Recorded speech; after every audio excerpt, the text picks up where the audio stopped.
একসময় রাশিয়ার সবচেয়ে ভয়ঙ্কর কৌশলগত বোমারু বিমানগুলো খোলা আকাশের নিচে দাঁড়িয়ে থাকত, কারণ মস্কোর বিশ্বাস ছিল হাজার হাজার কিলোমিটার দূরে থাকা কোনো শত্রুর পক্ষে এসব বিমানকে সরাসরি হুমকির মুখে ফেলা প্রায় অসম্ভব। কিন্তু ইউক্রেন যুদ্ধ সেই ধারণা বদলে দিয়েছে। আজ স্যাটেলাইট ছবিতে দেখা যাচ্ছে রাশিয়া তড়িঘড়ি করে বিশাল কংক্রিটের সুরক্ষিত হ্যাঙ্গার নির্মাণ করছে তাদের অন্যতম গুরুত্বপূর্ণ কৌশলগত বিমান ঘাঁটিতে। যে বিমানগুলো একসময় রাশিয়ার অপ্রতিরোধ শক্তির প্রতীক ছিল, সেগুলো এখন সুরক্ষিত আশ্রয়ের ভেতরে নেওয়ার প্রস্তুতি চলছে। প্রশ্ন হল, ইউক্রেনের ড্রোন কি সত্যি রাশিয়ার কৌশলগত সামরিক অবকাঠামোকে নতুন করে ভাবতে বাধ্য করছে, নাকি এটি ভবিষ্যতের আরও বড় সংঘাতের প্রস্তুতি? অন্যদিকে যুদ্ধক্ষেত্রেও দেখা যাচ্ছে নতুন বাস্তবতা। ট্যাঙ্ক, সাজোয়া যান কিংবা বিশাল আক্রমণকারী বাহিনীর পরিবর্তে এখন যুদ্ধের কেন্দ্রে উঠে এসেছে ছোট ড্রোন, এফপিভি, কামিকাজে প্রযুক্তি এবং দ্রুতগতির মোটরসাইকেল ইউনিট। সম্প্রতি ফ্রন্টলাইনে ২০টিরও বেশি রুশ মোটরসাইকেল আরোহী বিশেষ কৌশলে ইউক্রেনীয় প্রতিরক্ষা লাইন ভাঙার চেষ্টা করেছে। কিন্তু আকাশে নজরদারি ড্রোন, সামনে স্নাইপার এবং চারপাশে এফপিভি হামলার মধ্যে সেই অভিযানে কি পরিণতি হয়েছিল? আজকের ভিডিওতে আমরা বিশ্লেষণ করব রাশিয়ার নতুন প্রতিরক্ষা ব্যবস্থা, কৌশলগত বিমান ঘাঁটিতে সুরক্ষিত হ্যাঙ্গার নির্মাণ, ইউক্রেনের ড্রোন যুদ্ধ এবং ফ্রন্টলাইনের সাম্প্রতিক সংঘর্ষের বিস্তারিত চিত্র। রাশিয়ার সারাতভ অঞ্চলের অ্যাঙ্গেলস এয়ারবেস বহু বছর ধরেই দেশটির অন্যতম গুরুত্বপূর্ণ কৌশলগত বিমান ঘাঁটি হিসেবে পরিচিত। এখানে অবস্থান করে TU-95MS এবং TU-160 এর মতো দূরপাল্লার কৌশলগত বোমারু বিমান, যেগুলো শুধু ইউক্রেন যুদ্ধে নয়, বরং রাশিয়ার সামগ্রিক পারমাণবিক প্রতিরোধ ব্যবস্থারও গুরুত্বপূর্ণ অংশ। এই বিমানগুলো দীর্ঘপাল্লার ক্রুজ মিসাইল বহন করতে পারে এবং প্রয়োজন হলে হাজার কিলোমিটার দূরে লক্ষ্যবস্তুর বিরুদ্ধে আঘাত হানতে সক্ষম। সাম্প্রতিক স্যাটেলাইট ছবিতে দেখা গেছে অ্যাঙ্গেলস এয়ারবেসে দ্রুত গতিতে নির্মাণ করা হচ্ছে বিশাল আকারের সুরক্ষিত আশ্রয়কেন্দ্র। বিভিন্ন সামরিক বিশ্লেষকের মতে অন্তত ১৭টি শক্তিশালী কংক্রিট হ্যাঙ্গার নির্মাণের কাজ চলছে।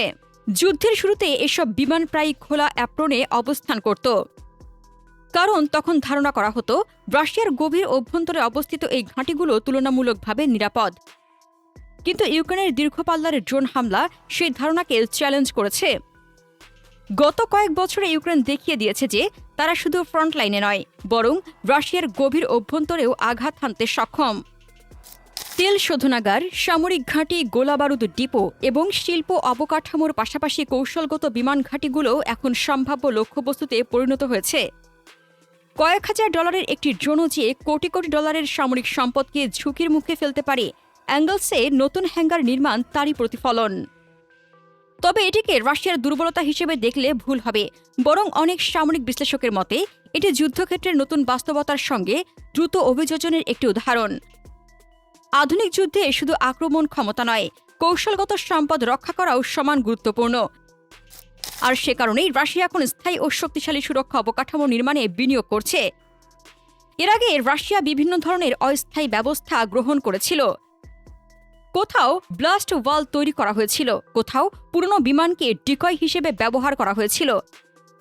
এমন কিছু ক্ষেত্রে বিমানগুলোর উপর টায়ার রেখে বা বিমান আকৃতির ছদ্মচিত্র এঁকে শত্রুকে বিভ্রান্ত করার চেষ্টাও করা হয়েছিল। কিন্তু ড্রোন যুদ্ধের বর্তমান বাস্তবতায় এসব ব্যবস্থা যথেষ্ট নয়, ফলে এখন স্থায়ী কংক্রিট আশ্রয়কেন্দ্রই হয়ে উঠেছে নতুন সমাধান। এদিকে ফ্রন্টলাইনে যুদ্ধের চরিত্র দ্রুত বদলে যাচ্ছে।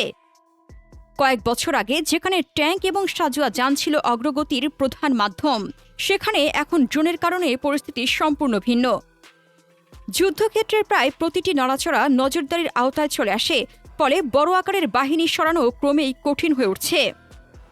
এই বাস্তবতা বুঝেই রুশ বাহিনী সম্প্রতি নতুন ধরনের আক্রমণ কৌশল ব্যবহার করে। ২০টিরও বেশি মোটরসাইকেল, রিকনেসান্স ইউনিট এবং আক্রমণকারী বাহিনীকে একযোগে ইউক্রেনীয় প্রতিরক্ষা লাইনের দিকে পাঠানো হয়। পরিকল্পনাটি ছিল দ্রুতগতির উপর নির্ভরশীল। লক্ষ্য ছিল প্রতিরক্ষার দুর্বল অংশ খুঁজে বের করে দ্রুত অনুপ্রবেশ করা। রুশ বাহিনী তাদের আক্রমণকারী দলটিকে ৩ ভাগে বিভক্ত করেছিল। প্রথম দলকে সামনে পাঠানো হয় প্রতিপক্ষের মনোযোগ আকর্ষণের জন্য। দ্বিতীয় দল পাশের ফ্লাঙ্ক দিয়ে অগ্রসর হচ্ছিল। তৃতীয় দল অপেক্ষা করছিল রিজার্ভ হিসেবে। কাগজে কলমে পরিকল্পনাটি যথেষ্ট কার্যকর বলে মনে হলেও বাস্তব যুদ্ধের ক্ষেত্রে পরিস্থিতি ভিন্ন হয়ে দাঁড়ায়। আকাশে থাকা ইউক্রেনীয় রিকনেসান্সের ড্রোন শুরু থেকেই পুরো অভিযান পর্যবেক্ষণ করছিল।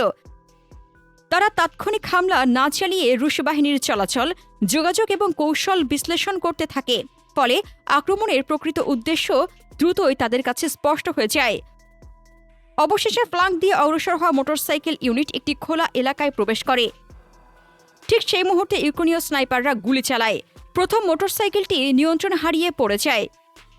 এরপর কয়েক সেকেন্ডের মধ্যেই এফপিভি ড্রোন আঘাত হানে, সংকীর্ণ পথ অবরুদ্ধ হয়ে যায় এবং পুরো আক্রমণ পরিকল্পনা বিশৃঙ্খলার মধ্যে পড়ে।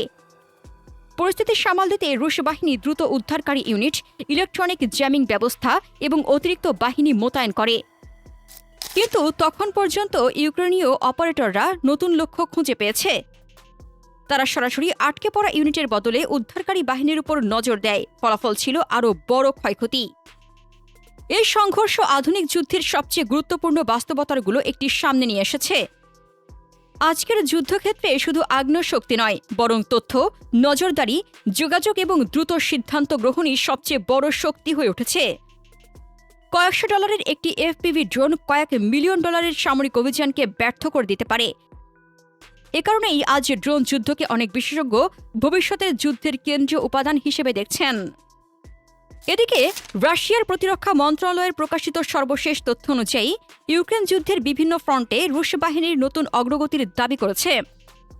সুমি অঞ্চলের ইভলজানস্কয়ে বসতির নিয়ন্ত্রণ গ্রহণ করেছে সেভের গ্রুপের ইউনিটগুলো। একই সঙ্গে জেরান ড্রোন ব্যবহার করে খার্কিভ অঞ্চলের রেল অবকাঠামো এবং জাপোরিজিয়া অঞ্চলের লিউতসেরনা এলাকার একটি গ্যাস বিতরণ সাবস্টেশনে হামলা চালানো হয়েছে বলে দাবি করা হয়। ডোনেস্ক অঞ্চলে ইউক্রেনীয় ড্রোন কমান্ড পোস্ট লক্ষ্য করে রুশ মহাকাশ বাহিনী ফ্যাব 250 এবং ফ্যাব 1500 গাইডেড বোমা নিক্ষেপ করেছে বলেও জানানো হয়েছে। এছাড়া জাপোরিজিয়া ফ্রন্টে ভস্তক গ্রুপের স্নাইপার ইউনিটগুলো ইউক্রেনীয় সেনাদের লক্ষ্যবস্তু করে আক্রমণকারী ইউনিটগুলোর অগ্রযাত্রায় সহায়তা করেছে। রুশ প্রতিরক্ষা মন্ত্রণালয়ের ভাষ্যমতে যুদ্ধক্ষেত্রে ড্রোনের ব্যবহার আরও বাড়ানোর লক্ষ্যে সেভের গ্রুপের ইউএভি ইউনিটগুলোর সদস্যদের বিশেষ প্রশিক্ষণও পেছনের ঘাঁটিগুলোতে অব্যাহত রয়েছে। সব মিলিয়ে এঙ্গেলস এয়ারবেসের সুরক্ষিত হ্যাঙ্গার নির্মাণ, কৌশলগত বোমারু বিমান রক্ষার উদ্যোগ, ড্রোন যুদ্ধের বিস্তার এবং ফ্রন্টলাইনের নতুন কৌশল সবকিছু একটি বাস্তবতার দিকে ইঙ্গিত করছে। সেটি হল আধুনিক যুদ্ধের কেন্দ্রবিন্দু এখনও প্রযুক্তি। যে পক্ষ দ্রুত অভিযোজন করতে পারবে, নতুন কৌশল গ্রহণ করতে পারবে এবং তথ্যযুদ্ধে এগিয়ে থাকবে, ভবিষ্যতের যুদ্ধক্ষেত্রে সেই পক্ষই বড় সুবিধা অর্জন করবে। প্রিয় দর্শক, রাশিয়ার এই নতুন প্রতিরক্ষা ব্যবস্থা এবং অভিযোজন কি ভবিষ্যতের ড্রোন হুমকি মোকাবেলায় যথেষ্ট হবে, নাকি ইউক্রেনের ক্রমবর্ধমান দূরপাল্লার ড্রোন সক্ষমতা যুদ্ধের সমীকরণকে আরও বদলে দেবে? আপনার মতামত কমেন্টে জানান। রাশিয়া ইউক্রেন যুদ্ধ নিয়ে আরও জানতে আমাদের চ্যানেলের ভিডিও ট্যাব থেকে ঘুরে আসুন। এই ভিডিওটি ভালো লাগলে লাইক বাটনে ক্লিক করুন। ভিডিওটি আপনার বন্ধুদের সাথে শেয়ার করে তাদেরকেও ভিডিওটি দেখার সুযোগ করে দিন। ধন্যবাদ।